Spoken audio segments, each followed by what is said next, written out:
The first time I heard his voice again, it was 2 years after the fire.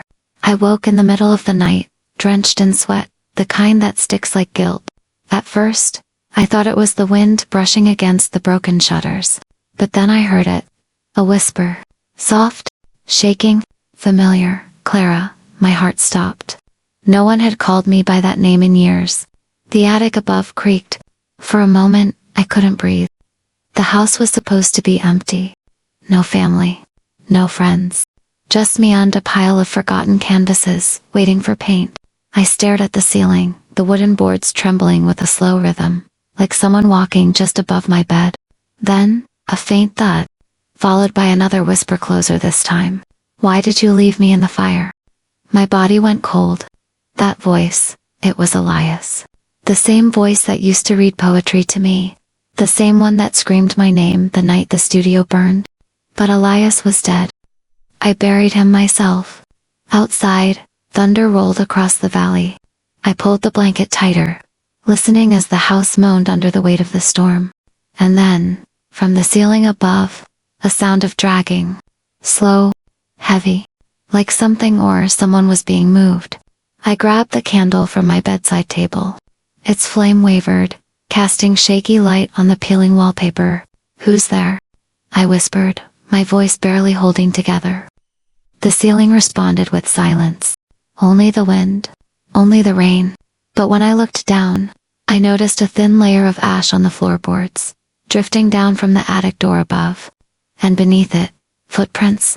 Bare, wet, and fresh. Morning came with a silence too heavy for daylight. The rain had stopped, but the air still smelled of smoke. I didn't sleep. Every creak of the ceiling reminded me of that voice's voice. Part of me wanted to believe it was only the house settling after the storm. Another part couldn't stop shaking. I climbed the narrow staircase to the attic, the candle trembling in my hand. The wooden steps groaned like something alive beneath my feet. When I pushed the attic door open, the scent of burnt wood hit me sharp, bitter, familiar. And there, in the center of the room, stood an easel covered with a white sheet. I swear I hadn't placed it there. This was supposed to be an empty room. A blank start for my new art studio. The sheet moved slightly, as if brushed by a passing breath. I hesitated, then pulled it away. Beneath it was a half-finished painting, and my heart nearly stopped again. It was me. My own face, captured with frightening precision, eyes half closed, a faint smile, and the glow of fire reflected across my cheek. But what froze me wasn't the resemblance. It was the signature at the corner, Elias. My candle flickered, the flame stretching tall and thin. For a moment, it looked like the woman in the painting blinked. I stumbled backward, hitting the wall. A cloud of dust burst into the air, and something metallic clinked against the floorboards. A locket. Inside, a tiny photograph. Elias and me, standing in front of his old studio, our hands covered in red paint. That day we painted the sunset mural. And behind the photo, etched into the metal, a single sentence. Finish what we started. I looked back at the painting. The brush was still wet, as if someone had just left moments ago. From somewhere deep in the house, the old clock struck 3, and above the sound, faint but clear, a whisper crawled through the air. Clara, don't forget me again. I didn't paint that portrait. At least, I don't remember doing it. But memory is a fragile thing. It breaks where the heart does. That morning, I sat before the painting, watching the woman with my face stare back at me. The colors were wrong. Elias never used that tone of crimson. Too dark. Too alive. I touched the canvas, my fingertips brushing against a dry streak of paint. It was warm, like skin that had just been kissed by sunlight. Suddenly, my head throbbed. A sharp, pulsing pain behind my eyes. And then the world tilted. I wasn't in the attic anymore. I was back in the old studio, the air filled with the smell of turpentine and smoke. Elias was there, barefoot laughing, spinning me around with a paintbrush in hand. He said, when we finish this, they'll remember us forever. I smiled back. Or maybe she did, because when I looked down, the hands holding the brush weren't mine. They were longer, rougher his hands. I gasped and stumbled backward. The vision shattered. My knees hit the attic floor. The candle had rolled to the corner, its wax dripping like frozen tears. Was that a memory, or a dream that belonged to someone else? I crawled to the old chest beneath the window, the one left behind by the previous owner. Its brass lock was rusted, but loose. Inside, letters. Dozens of them. Each one addressed to Clara Wren. Each one signed Elias Hart. But the dates, they were written 3 years after the fire. My hands shook as I opened the first one. My dearest Clara, if you find this, it means the painting worked. You'll come back to me in fragments, in dreams, in whispers. Just remember, don't go near the attic on the 7th night. I froze. The 7th night I looked at the window. Outside, dusk was already settling. This was my 6th night in the house. By the time the clock struck midnight, the storm had returned. Rain lashed against the windows like claws, and the house breathed slow, uneven, alive. I sat at the bottom of the attic stairs, the candle guttering beside me, watching the shadows move across the walls. 6 nights, 6 whispers, 6 warnings I had ignored. The letter said not to go near the attic tonight, but the thing about fear is it feeds on silence. And silence was all I had. So I climbed. Each step moaned beneath my weight, a fragile heartbeat echoing in the hollow dark. When I reached the door, I hesitated. The air was thick, almost humming. I turned the knob. The door opened on its own. Inside, the painting was gone. Only the easel remained, and a new object on the floor. A mirror cracked old. Its surface shimmered faintly, as if breathing. I knelt before it, and the reflection wavered. At first, I saw myself tired eyes, trembling lips. Then the image shifted. Now it was Elias staring back at me. He smiled. Not the kind of smile I remembered. This one was hollow, haunted, wrong. Clara, he said softly. You kept your promise. I tried to move, but my body felt locked in place. He raised his hand, and my reflection followed, like a marionette pulled by invisible strings. Then the mirror fogged. In the haze, words appeared, written by something unseen. To finish what we started. My pulse hammered. Behind the fog, Elias whispered again, his voice almost gentle now. Let me in. The candle flickered violently. The air turned cold. I stumbled back, but the attic door slammed shut, on its own. The mirror trembled. From within it, a handprint pressed against the glass. Wet, burning, and then, his voice, not from the mirror this time, but from right behind me. Clara. I turned. The candle went out. Darkness swallowed everything. When I opened my eyes again, it was morning, or at least, I thought it was. Light leaked through the cracks of the attic door, pale and trembling. My throat burned as if I had been screaming for hours, but I couldn't remember a sound. The mirror lay shattered on the floor. Tiny shards reflected fragments of my face, dozens of me, each one staring back with a different expression of fear. Something had changed in the air. The scent of burnt wood was stronger. Fresh, like the fire had only just gone out. I pushed the door open. Downstairs, the house was silent. Too silent.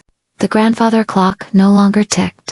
The windows were fogged from the inside, as though someone had breathed against every pane. Then I heard it again. A soft, rhythmic sound. Breathing. Not mine. It came from the walls, the floor, the very bones of the house. I stood in the hallway, frozen, and whispered Elias. The house exhaled. Every door down the corridor swung open at once, a rush of cold air flooding the hall. The paintings on the wall shook. Their subjects' faces I didn't recognize, seemed to move. In the reflection of a picture frame, I caught sight of someone standing behind me. I turned, no one, but when I faced forward again, the painting of myself had reappeared at the end of the corridor. Only this time, it was finished. My eyes were open. My smile was gone. And across my painted throat, a thin red line. I stumbled backward, crashing into a side table. Something fell to the floor with a metallic clink. Another letter. I didn't remember bringing it from the chest.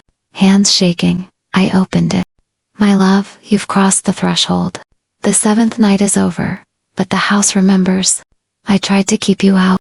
I built this place from our ashes. Now it breathes because you're here. The ink bled at the edges, still wet. And beneath the signature Elias heart was one last line, scrawled in a different hand, in crimson. You're not Clara. The house didn't sleep anymore. Neither did I. Every sound seemed deliberate now. The creak of the stairs, the heartbeat in the pipes, the whisper in the wind that always knew my name. You're not Clara. The words from that letter clawed at my thoughts. But if I wasn't Clara, then who was I? I searched the house for proof. Every drawer, every locked door, every place Elias could have hidden the truth. In the kitchen, I found a box of old negatives, film photographs burned at the edges. Most were ruined, but one image survived. It showed a woman standing beside Elias. Her hair was darker, her eyes colder than mine. Yet her face, it was identical. Same jawline, same smile, same scar above the lip. At the bottom of the photo, written in fading ink, Elias and Clara's twin, Lillian. I froze. Twin. My stomach twisted. The name felt foreign, but something deep inside me answered to it. Lillian, I whispered, and the house seemed to sigh in response. Suddenly, a sharp sound cracked through the silence. The attic door slamming open above. A rush of wind spilled down the stairs, carrying the faint scent of paint thinner and smoke. I grabbed the candle again, its weak flame flickering as I climbed. At the top, the attic was brighter than before. Bathed in a strange golden light, the broken mirror had reassembled itself, whole, flawless, as if it had never shattered, and in it, two reflections. One was me, the other, not quite. She looked back at me through the glass. Same face, same eyes, but hers were filled with calm, terrible certainty. Lillian, she said softly. Her lips moved before mine could. You shouldn't have come back. I stumbled backward, knocking the candle over. The flame died instantly. Her voice, calm and distant, echoed through the attic. He didn't love you. He loved me. And you burned us both. Something moved in the corner of the room. A figure half hidden in shadow, watching us. It whispered, low and broken. Finish what we started. The attic was burning again. At first it was only in my mind. A flicker of orange light across the walls. The scent of oil paint boiling in the heat. But then the boards beneath my feet began to glow. And I realized this wasn't memory. It was happening again. The mirror shimmered in the smoke. And my reflection, the other me, smiled through the rising flames. Do you remember now? She whispered. You set the fire. You said if you couldn't have him, neither could I. No, I gasped, shaking my head. I tried to save you. She stepped closer to the glass, her voice steady, cruelly calm. You locked the door, Lillian. The flames roared higher. The heat pressed against my skin like punishment. No, I stumbled back, but my heel caught on something. The easel. It toppled, and from behind it fell the original painting. The one Elias had been working on the night we died. I froze. It wasn't a portrait of Clara. It was me. Me, holding the brush. Me, standing in the firelight. Me, with madness in my eyes. And across the bottom, painted in black strokes, to the one who loved too much. The attic groaned. Wood cracked. Smoke swallowed the air. I dropped to my knees, coughing, as the mirror flickered violently. My reflection screamed something I couldn't hear. Then her hand broke through the glass. I felt her fingers wrap around my wrist. Cold, strong, familiar. Let go, she begged. You don't belong here anymore. Tears blurred everything. The fire, the smoke, the guilt. I couldn't tell which side of the mirror I was on anymore. Then, a voice, faint but real, from beyond the flames. Lillian. It wasn't her. It wasn't me. It was Elias. He was standing in the doorway, half shadow, and for the first time since the fire, he looked alive. He reached out a hand, toward me, his voice trembling. Come home. The mirror cracked again, this time from my side. Light poured through the fractures like sunlight through broken glass. And then, everything collapsed. Flame. Silence. Nothing. There was no pain when the world vanished. Only quiet. A kind of stillness so deep, it felt like the air itself had forgotten how to move. When I opened my eyes, I was standing in the field behind the house. No smoke. No flame. Just ash, drifting like snow under a pale sky. The house stood whole again, but lifeless. Its windows black, its doors sealed, and in front of it, a single easel. On it, a blank canvas, and beside it, he looked exactly as I remembered. Hands stained with color, eyes that held both sorrow and forgiveness. Is it over? I asked, my voice barely a whisper. He smiled faintly. For you, yes. For me, it never was. I stepped closer, the ash crunching under my feet. I didn't mean to hurt you, I said. I just loved too much, he finished. His voice was soft, but it cut through me like glass. He dipped a brush into nothing, and yet, color appeared on the canvas. Shapes emerged. Light, smoke, two figures in flame. Love isn't about keeping, he said. It's about letting burn what must burn. I felt tears sting my eyes. Then why did you call me back? Because you were still here, he said simply. In the walls. In the whispers. You wouldn't leave me? He turned to face me fully now. Lillian, the house wasn't haunted. You were. The words landed like truth, long denied. All at once, I remembered the moment of the fire. How I locked the door. How she grabbed against it, screaming my name. How Elias pulled me back too late. The weight of it crushed my chest. I wanted to undo it, I whispered. I wanted to make it right. And you did, he said. You finished the painting? I looked down. The canvas now glowed with a faint light. Two figures holding each other, surrounded by embers. Not burning, but fading gently into the dawn. Elias reached out a hand. His touch was warm this time. Go, he said. Let the house sleep. The wind rose, lifting the ashes into the air. They spun around us, soft, endless, forgiving. I closed my eyes, and for the first time in years, I wasn't afraid. When I opened them again, the field was empty. No house. No fire. No Elias. Only a whisper on the wind. Thank you for remembering me. Weeks later, or maybe years, time had no weight anymore. I found myself walking along a familiar road. The valley below was bathed in soft autumn light, and far in the distance, where the fog once lived, stood the outline of that house. It was smaller than I remembered. Older, tired. A for sale sign leaned crookedly in the grass.